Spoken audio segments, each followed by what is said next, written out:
How do you respond, Amrita, to the certitude of the pundits that this is just a bet on weaker global demand, a weaker global economy? Do you buy it? Well, Tom, I'd say that we really never were talking about a strong global economy, right? I think if anything, the price of oil is finally catching up with fundamentals. We talked about it not that long ago, the contango in the market. So the futures price was telling us that, prices in the future will be higher. And that was already showing the contango had widened. It was showing the physical market was oversupplied when OPEC had started to ease their cuts and U.S. production was coming back a little bit. But the price didn't move. And that was to do with the fact that, Feds kept the interest rates so low, so there's so much money around, and the dollar was extremely weak. Finally, those factors changed, and that's essentially what dragged prices lower. This was long overdue. And I think what this should help is accelerate some of those inventory drawdowns, which we're already seeing, but it should get bigger.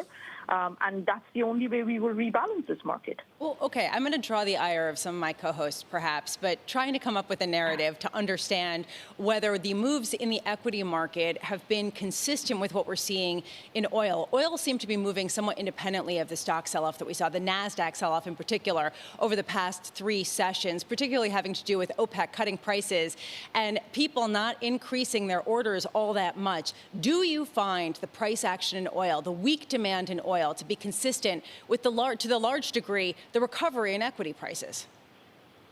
I would say that what is the problematic thing with oil, of course, right now, the headwinds really, is that demand is recovering, like you say, I think, and you can see that in the equity market, but also whether it be home sales data and just generally even, broader macro data in China, other parts of the world, recovering for sure. But it's transportation that's the weakness, right? And unless and until there's a vaccine, it is going to be hard to get people moving in the same way.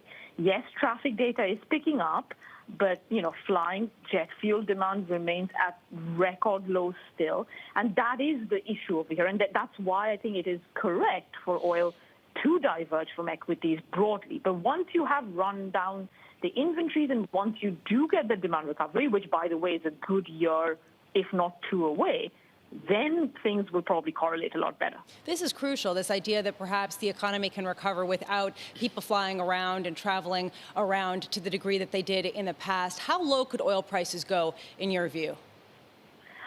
I don't think that when we're talking about the recovery in demand, we're not saying that the recovery is going to take us back to pre-COVID levels, right? We should be very clear on that. We are recovering, but it's just that unless and until that last bit, which is going to be very oil-intensive, recovers, we're really not going to be able to go back to 2019 levels. I don't think there's much more than a $2, left in the corrections. It's been very, very violent. I think at around $35, we should find a floor. I think U.S. production, the recovery we were seeing, very gradual. That's going to go back down again. And I think as a result of that, you will probably start to see more pressure generally on those supplies, which again helps in the rebalancing. Is this pullback advantageous for Saudi Arabia to provide new discipline to OPEC Plus? I think it's not going to do them any harm, especially given they've been trying to get compliance up. And to be honest, Iraq and Nigerian compliance has been picking up. It's been more of the other GCC countries. Some of them, their compliance has been slipping off late. But yes, I think that's very much the focus. And while Saudi Arabia would, of course, like prices to be around $40, they all have very high budgetary requirements.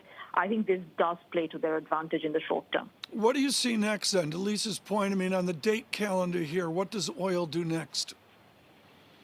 I think for now it has to consolidate, and unfortunately it's going to be pretty boring because unless and until the billion barrels we've built gets kind of absorbed, it's really not going to get exciting and prices can't really move higher. I think the next big thing has to really come from the winter demand side. So, that's what I think a lot of people are focusing on because the macro picture is gradually improving, right? But that's very gradual. There are risks around the second wave and second lockdowns around the world. So it's really going to be about the winter demand next.